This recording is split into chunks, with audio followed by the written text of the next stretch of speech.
School, on the whole, was not a happy experience for Roald. In the summer of 1925, Sofie Magdalene removed her 8-year-old son from the cathedral school in Llandaff, Cardiff, because the headmaster had savagely beaten him. Perversely, she then dispatched him to an even more Spartan educational establishment across the Bristol Channel in Somerset.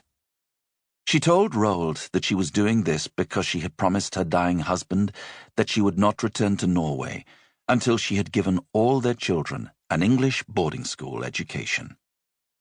Roald would later vividly recreate his life at St. Peter's School, in the run-down seaside resort of Weston-super-Mare, or Weston-super-Mud as he often described it, in his memoir of childhood, Boy.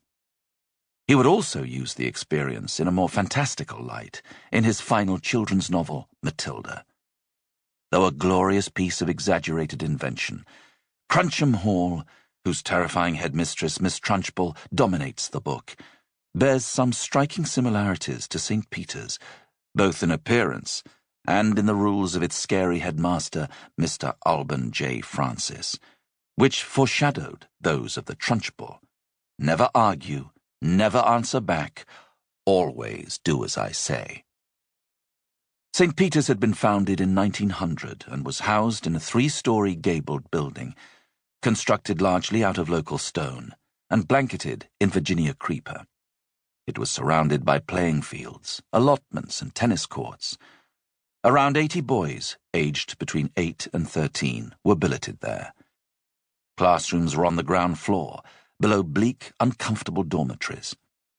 Apart from the matron, who ruled the dormitory floor and prowled the corridor like a panther, the staff was entirely male. Roald would later describe the school as rather like a private lunatic asylum. The headmaster was the asylum's chief villain, with his gold-rimmed front tooth, shark-like grin, and hair slicked down with so much pomade that it glistened like butter. Roald's best friend at school, Douglas Heighton, recalled him as absolutely brutal, a beastly, cane-happy monster, who seemed to enjoy beating little boys on the slightest pretext. And it was at St. Peter's, watched over by the sharp eyes of its headmaster, that Roald wrote his very first letter home.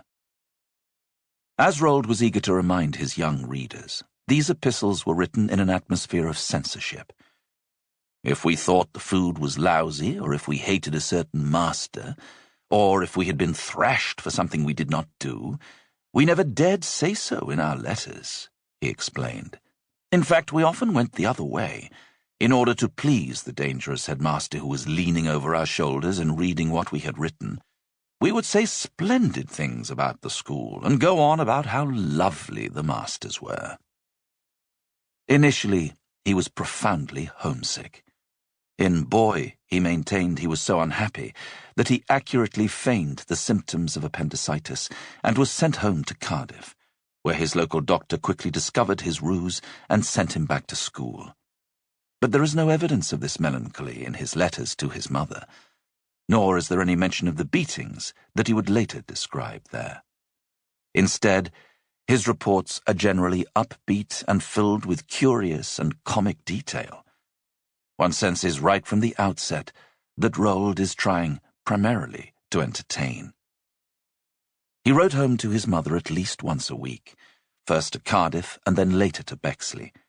Many of his early letters touch fondly on the domestic life he had left behind him, though the welfare of the family pets, Mike, Buzz, Barney, Jack, and others, often seems of more concern to him than that of his sisters Alfhild, Elsa, and Asta, or Baby. Sofie Magdalene encouraged Roald's love of invention, of natural history, and of collecting. As with several of his school teachers, she even indulged in that quintessential schoolboy activity, stamp collecting. Roald wrote to her about swapping stamps and imperfect penny blacks, almost as if she was his contemporary, only at a different school. He wrote regularly, too, to his godfather, Perrin, Ludwig Ardnesen, his late father's business partner, as well as to his maternal grandparents, Besta Mama and Besta Papa, and his two spinster aunts, Astrid and Ellen, in Oslo. These early letters already reveal a pleasure in the art of storytelling. Roald's enthusiasm for yarns from the world of nature, his fascination with flying, protagonists who get their just deserts, tales with unexpected endings, and his delight in the triumph of the underdog emerge even in his very first storytelling letter about bird legends, written as a 9-year-old. Many of the other incidents in these letters, such as the making of fire balloons or the Chinese doctor's potion recipe, are antecedents of tales that would later reappear in some form or other in his fiction. Poignantly, the thrill and drama of flying on the back of a bird would feature in his very last children's story, The Minpins. The letters, too, are interesting for what they do not say.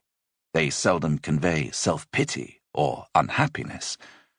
This was, of course, partly due to the critical eyes of the headmaster peering over Roald's shoulder, but it was also the result of a prevailing mentality that would continue at British boarding schools for another 50 years.